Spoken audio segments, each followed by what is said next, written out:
चेन्नई नगर के सभी सम्माननीय नागरिक बंधुओं, माताओं, बहनों, मैं बहुत आभारी हूं आप सभी का और विशेष रूप से श्री शोभाकांत जी का, प्रदीप भाई का, निरंजन भाई का, मेघानी भाई, इन सबका बहुत आभारी हूं कि इन सबकी प्रेरणा से मुझे आपके बीच में एक ऐसे विषय पर बात करने का मौका मिला जिन विषयों पर मैं पहले बात नहीं करता था।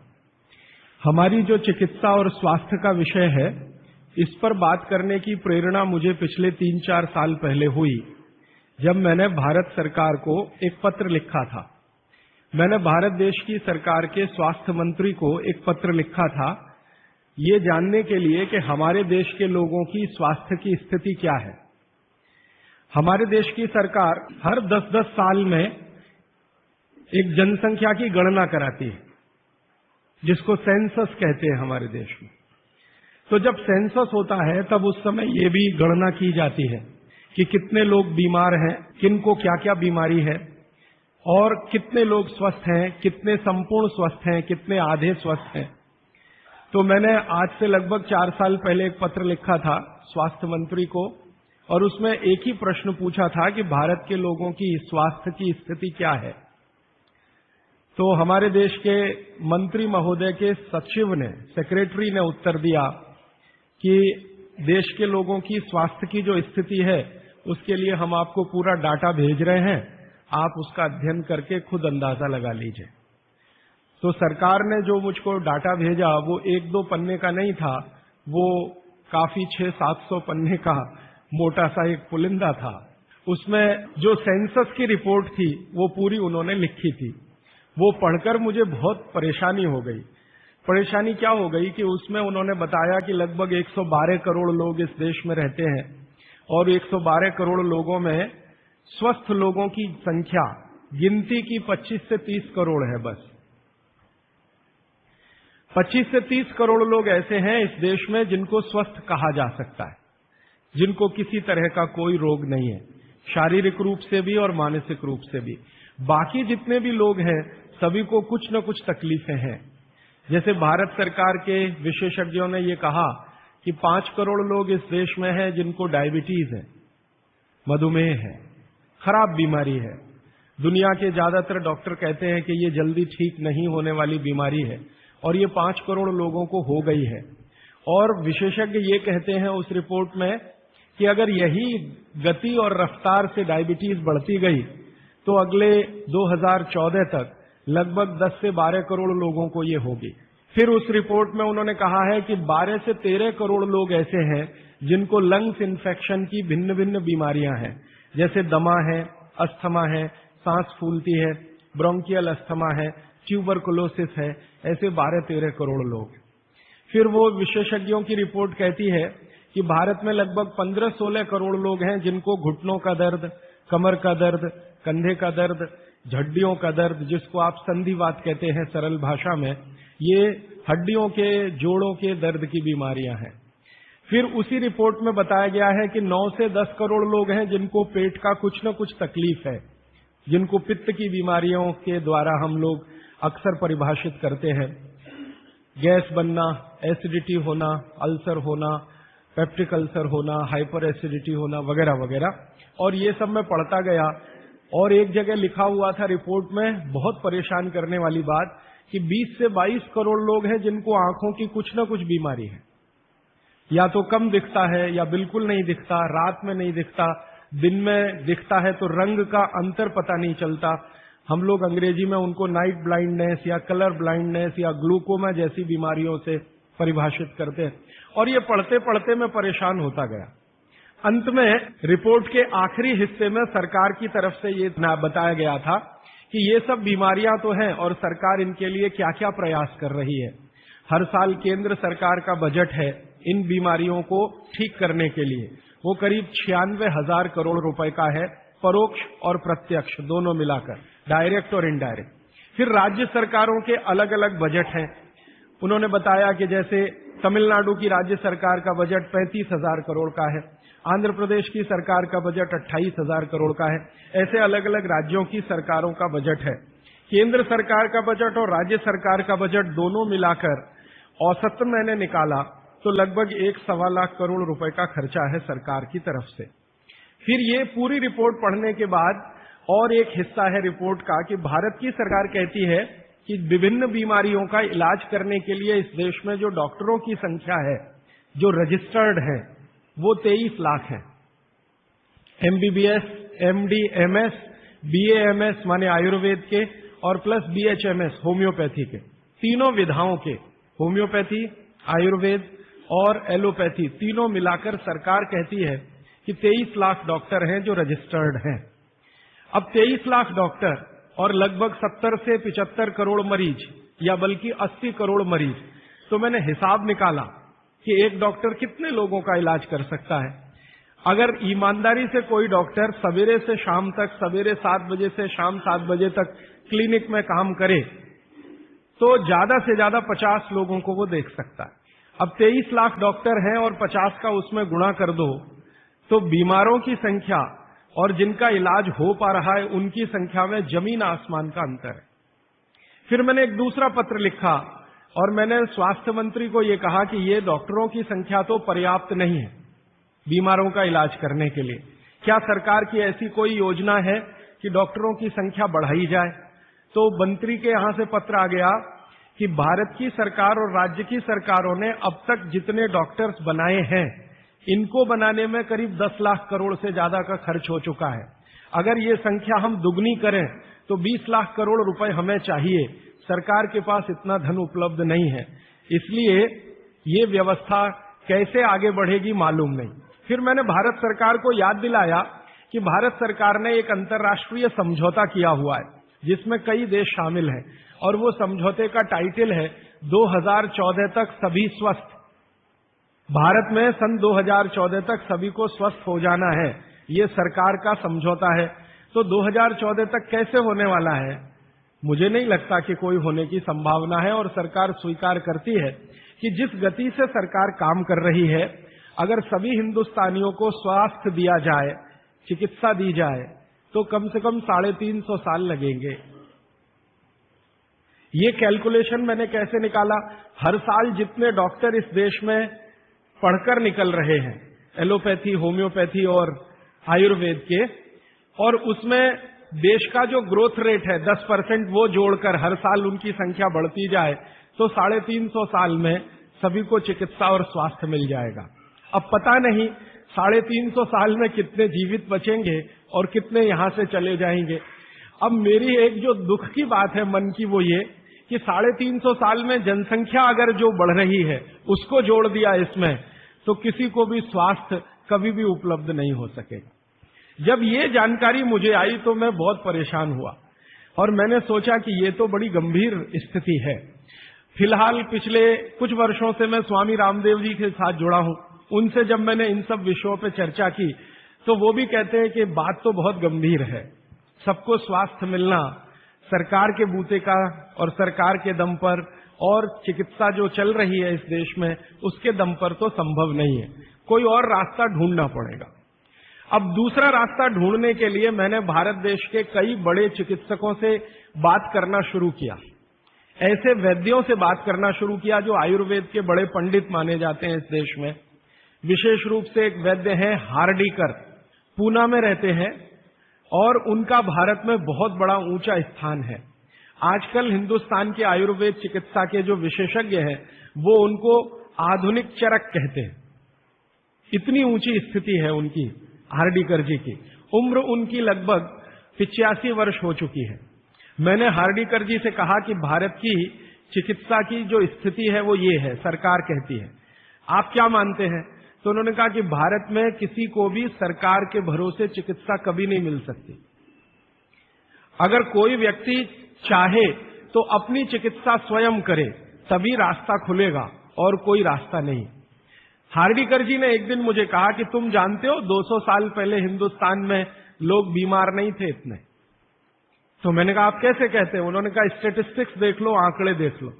तो 200 साल पहले के भारत के लोगों के चिकित्सा और स्वास्थ्य के आंकड़े मैंने इकट्ठे किए जो अंग्रेजों की सरकार के द्वारा तैयार किए गए थे, क्योंकि उस समय भारत में अंग्रेजों की सरकार चलती थी।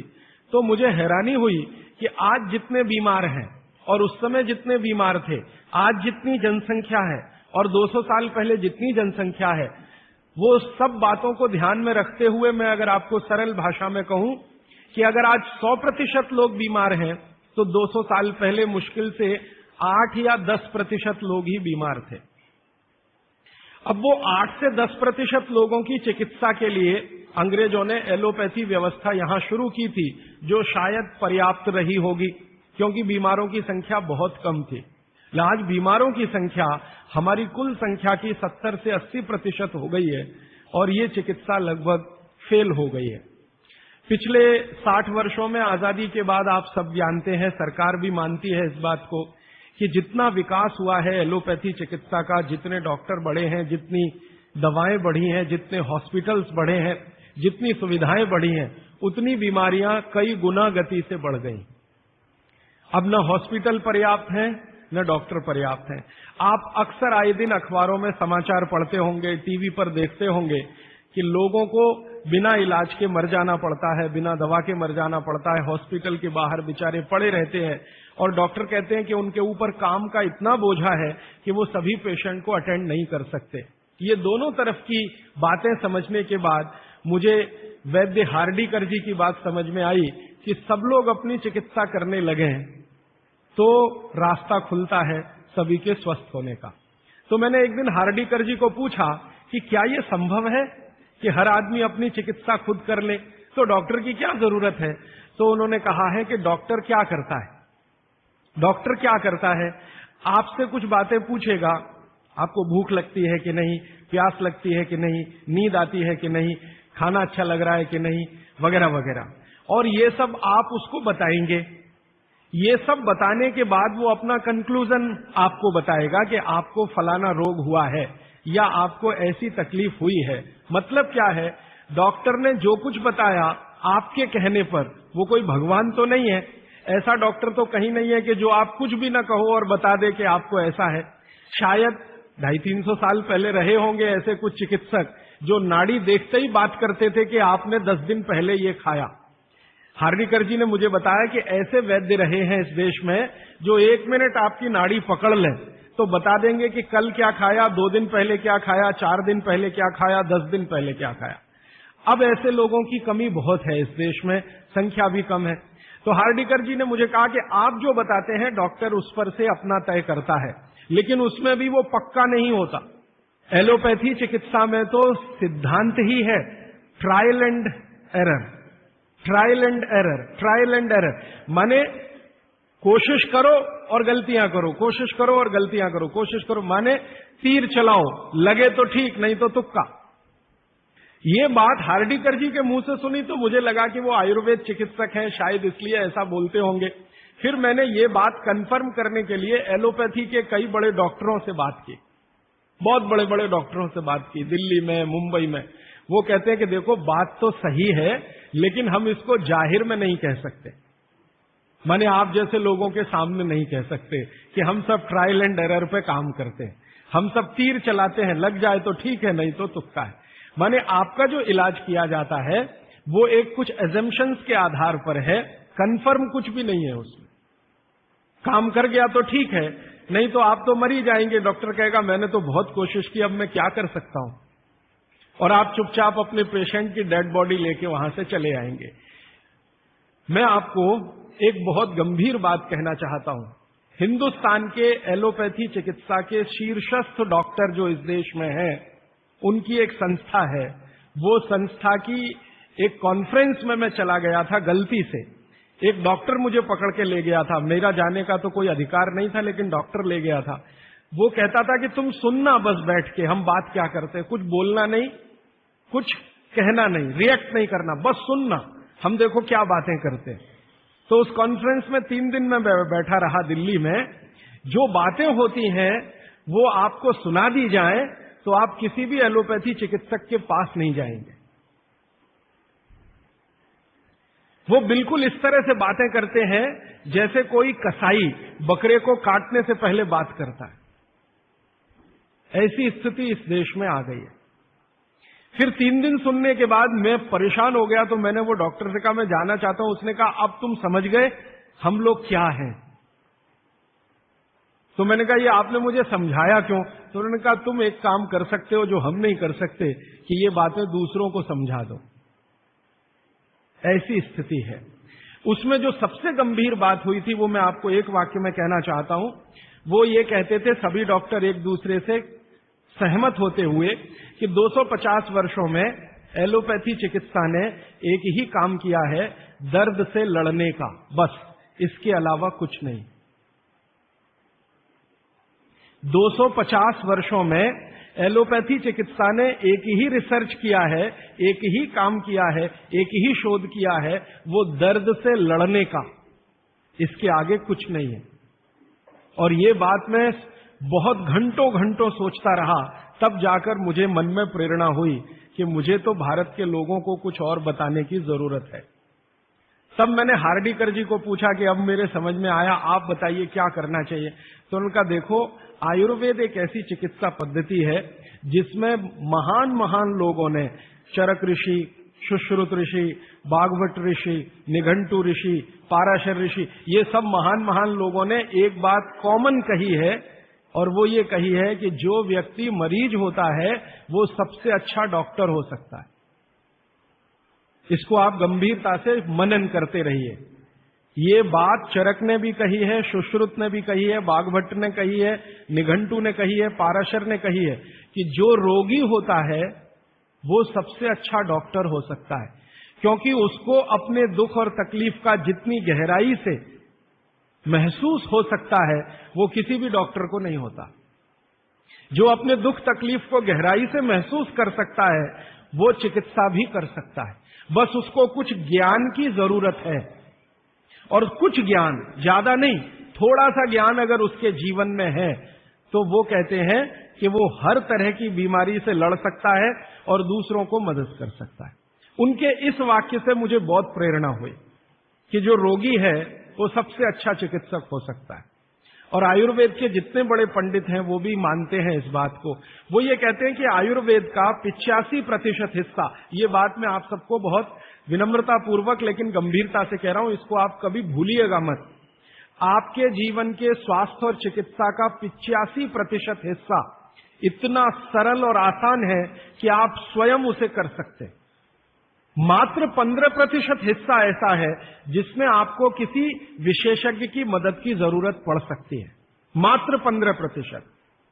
अगर परसेंटेज में बात किया जाए तो आप जानते हैं 33% पर आदमी पास हो जाता है, और उसके ऊपर सेकंड डिवीजन, थर्ड डिवीजन, और 60 पे तो फर्स्ट डिवीजन होती है, 75% पे तो डिस्टिंक्शन आ जाती है। मैं 85% की बात कर रहा हूं। 85%, 85% चिकित्सा और स्वास्थ्य का हिस्सा ऐसा है जो आप स्वयं अपने जीवन में कर सकते हैं बिना किसी विशेषज्ञ की मदद के। बस 15% हिस्सा है जिसमें किसी विशेषज्ञ की जरूरत है।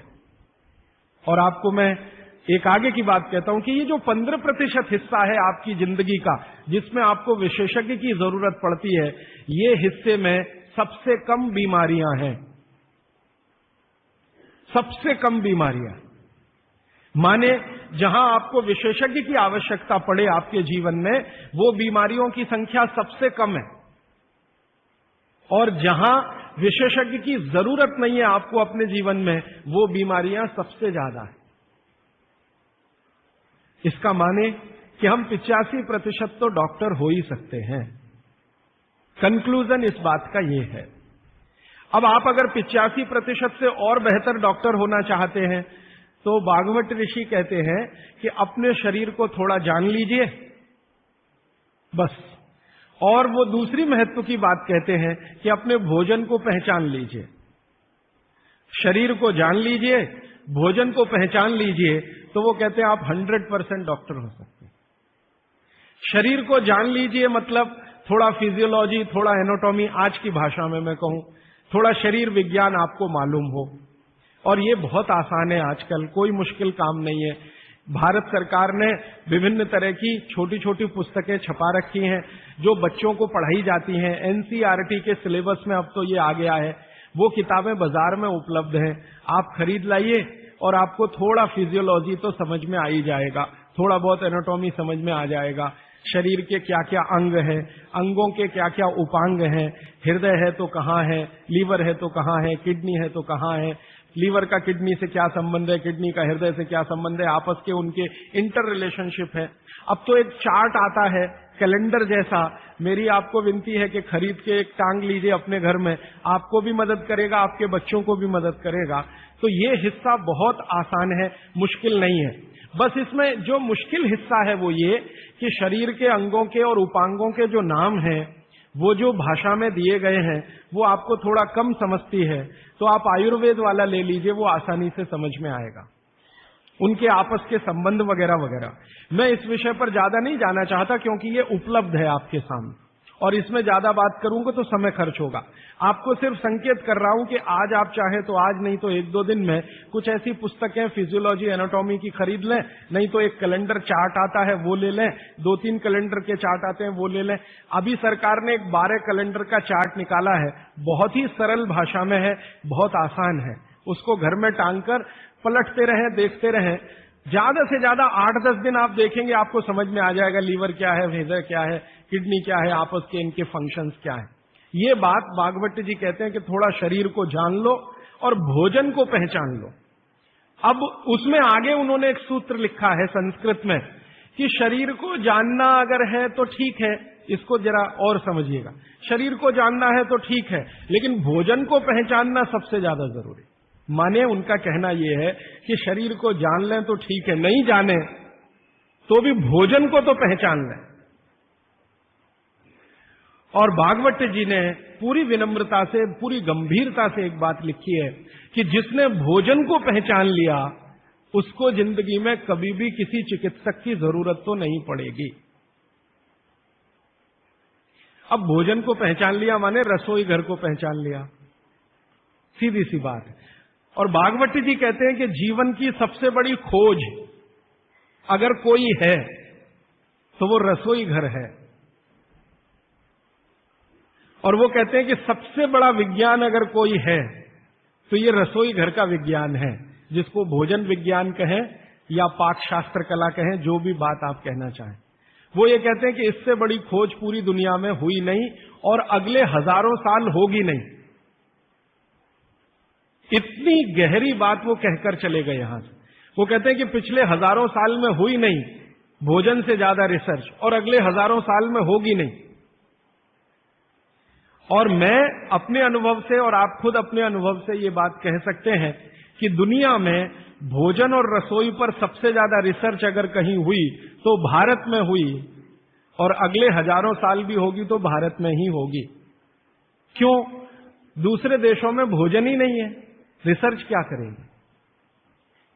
हो भोजन तब तो रिसर्च करें। आप में से बहुत सारे लोग यूरोप गए होंगे, अमेरिका गए होंगे, आप देखिए भोजन क्या है उनके पास, ले दे के एक पाव रोटी और डबल रोटी। अब वो आलू से खा लो या प्याज से खा लो, प्याज से खा लो कि आलू से खा लो, उसको बीच में काट के प्याज भर लो या प्याज बगल में रख के खा लो, उसको पिज्जा कह दो, बर्गर कह दो, हॉट डॉग कह दो, कोल्ड डॉग कह दो, वो प्रिपरेशन तो एक ही है ना। और वो प्रिपरेशन है मैदे का, मैदे को सड़ाकर बनाया हुआ।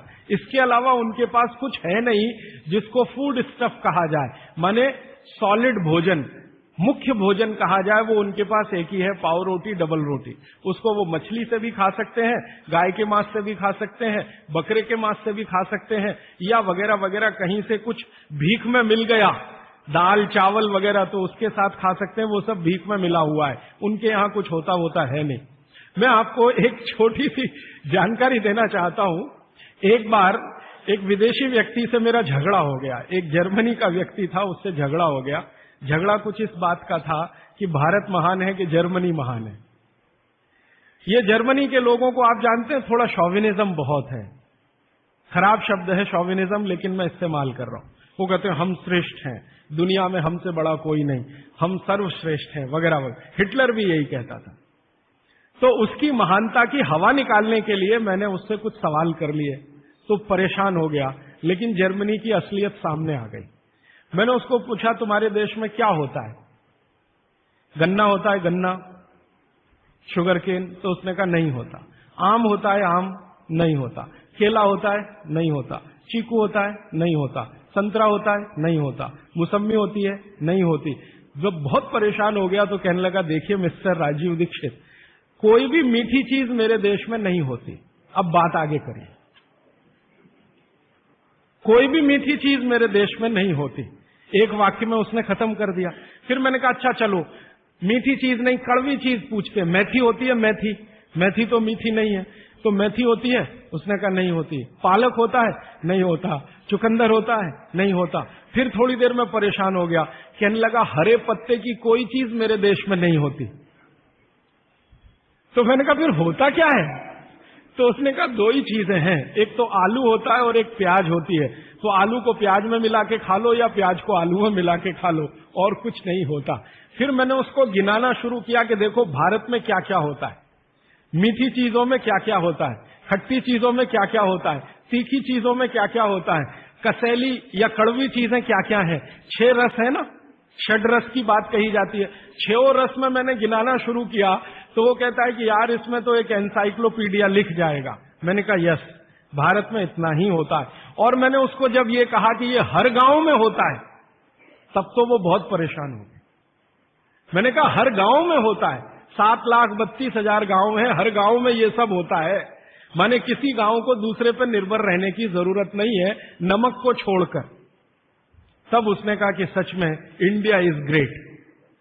ये ग्रेटनेस है अपने देश की। हमको अगर ये समझ में आती है तो भागवत जी की बातें हमको बहुत अच्छे से समझ में आएंगी। मैं भागवत जी के बारे में 1-2 जानकारी और देकर विषय पर आना चाहता हूं, ये भूमिका के रूप में कह रहा हूं। भागवत जी भारत देश के उन महान ऋषियों में गिने जाते हैं जिन्होंने चरक से भी ज्यादा काम किया। ये बात को बहुत ध्यान से आप सुनिएगा, लेकिन मैं विनम्रतापूर्वक कह रहा हूं। अब तक हमने बार बार चरक का नाम सुना है, चरक चरक चरक। भागवत जी चरक के शिष्य थे और चरक ने जितने साल काम किया उससे 1.5 गुना ज्यादा काम भागवत जी का है। चरक जी के जाने के बाद चरक ने जो सूत्र लिखे हैं, जो उनकी खोज है, रिसर्च है, चरक संहिता जो पूरा का पूरा शास्त्र है, उसके एक एक सूत्र को प्रमाणित करने का काम भागवत जी ने किया। प्रमाणित करने का मतलब ऑब्जर्वेशन करना, फिर जैसा रिजल्ट है वैसा ही प्राप्त करना। जैसे चरक ऋषि ने कहा ये खाने से ये होता है, मान लो उन्होंने एक स्टेटमेंट कर दिया कि ये वस्तु खाने से ये होता है। भागवत जी ने उसको प्रमाणित करने में 25 साल लगा दिए, 20 साल लगा दिए, 30 साल लगा दिए, और जब तक देख नहीं लिया तब तक उसको लोगों को कहने लायक नहीं माना। हमारे आयुर्वेद चिकित्सा शास्त्र के जो विशेषज्ञ हैं वो ये मानते हैं कि चरक जो थे महापंडित थे, बहुत ऊंचे स्थान के व्यक्ति थे, लेकिन भागवत जी थे वो साधारण आदमियों के चिकित्सक थे। इसका मतलब क्या है? इसका मतलब यह है कि चरक ने जो बातें बहुत गहराई से और गूढ़ शब्दों में कही हैं, भागवत जी ने उनको बहुत सरल करके साधारण लोगों की समझ में आए वैसा प्रस्तुतिकरण कर दिया है। भागवत जी की ये 2 पुस्तकें अष्टांग हृदयम और अष्टांग संग्रहम पढ़ने के बाद मुझे लगा कि मैंने चरक को पढ़ लिया, सुश्रुत को पढ़ लिया, निघंटु को पढ़ लिया, सबको पढ़ लिया, क्योंकि उन्होंने सबका निचोड़ डाल दिया उसमें। और वो ये कहते हैं कि अब मैंने जो तैयार कर दिया है अष्टांग हृदयम या अष्टांग संग्रहम, ये आम आदमी के लिए है।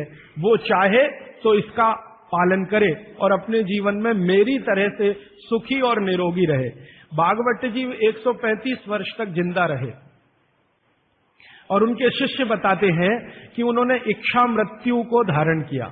माने उनकी इच्छा हो गई थी कि अब बहुत दिन जिंदा रहने से कोई फायदा नहीं है, तो मृत्यु को वरण किया।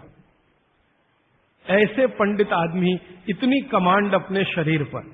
और वो ये कहते हैं जब मृत्यु को जा रहे थे तो उनके शिष्य कह रहे थे कि परेशान हम हो जाएंगे, आप चले जाएंगे। उनका कोई परेशानी नहीं है, ये शरीर छोड़ूंगा दूसरा धारण करूंगा। जैसे तुम शर्ट बदलते हो मैं बदल लूंगा, लेकिन अब मुझे जाना चाहिए, इस शरीर का सीमा हो गया है। ऐसे व्यक्ति जिन्होंने मृत्यु को धारण किया अपनी इच्छा से, उन्होंने जो कुछ अपने जीवन में किया है वो 2 ही पुस्तकों में सारा समाहित है। तीसरी कोई पुस्तक उन्होंने लिखी नहीं, और वही दोनों पुस्तकों में कुल मिलाकर 7,000 सूत्र हैं। 7,000। 2 पुस्तकों में कुल मिलाकर 7,000 सूत्र हैं। सभी सूत्र